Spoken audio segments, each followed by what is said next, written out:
let me tell you guys about three different moral theories. You're gonna learn this in your average, intro to moral philosophy class. This is Shapeless, by the way.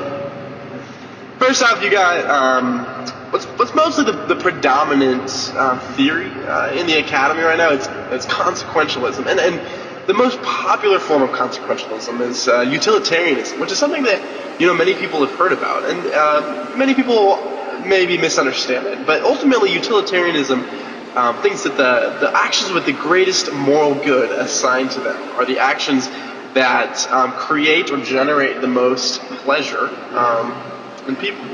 And so it turns morality into sort of a math equation of which decision optimizes the most pleasure. And, this has some problems with it. There are certain, moral boundary cases that are used to discredit utilitarianism. But oftentimes the moral decisions we make are, influenced by utilitarian thinking. Doctors have to triage whenever they have an influx of patients, and they have to make decisions about, how do we spend our time to help the most amount of people we can. But if you push it, and that makes sense, but if you push it to its limits, then it would, be most morally good to take someone and just kill them to harvest their organs. If their organs could potentially save 6, 7 lives, then ultimately killing that one person and saving 6 or 7, that's the morally good thing to do. But obviously most people would not be okay with that. So there are certain limits to utilitarianism. The second most popular theory is that of deontology. And this is most associated with religious thinking or divine command theory.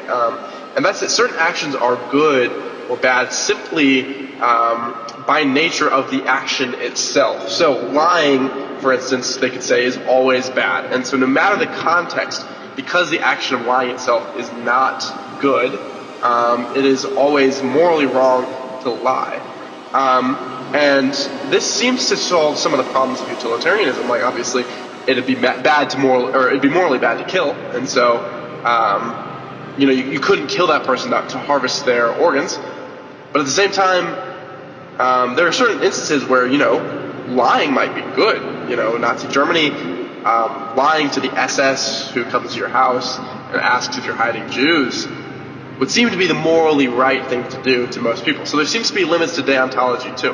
The third, and sort of minority position, but it's actually sort of making headway again in recent modern philosophy, is that of virtue ethics.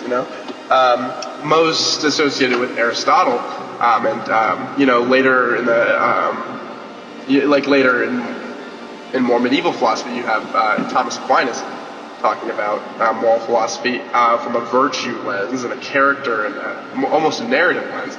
And then this was sort of, with the Enlightenment and rationalism, sort of a discredited view, an antiquated view in philosophy until this guy named Alistair MacIntyre wrote a book called After Virtue, which sort of revived virtue ethics within academic philosophy, talking about how the moral dilemmas that we use consequentialism to solve seem to lack any actual meaning in the narrative character of our day-to-day lives. They seem to be these vacuous moral statements and dilemmas that don't actually have any resemblance to how we grow as people in the context of a community.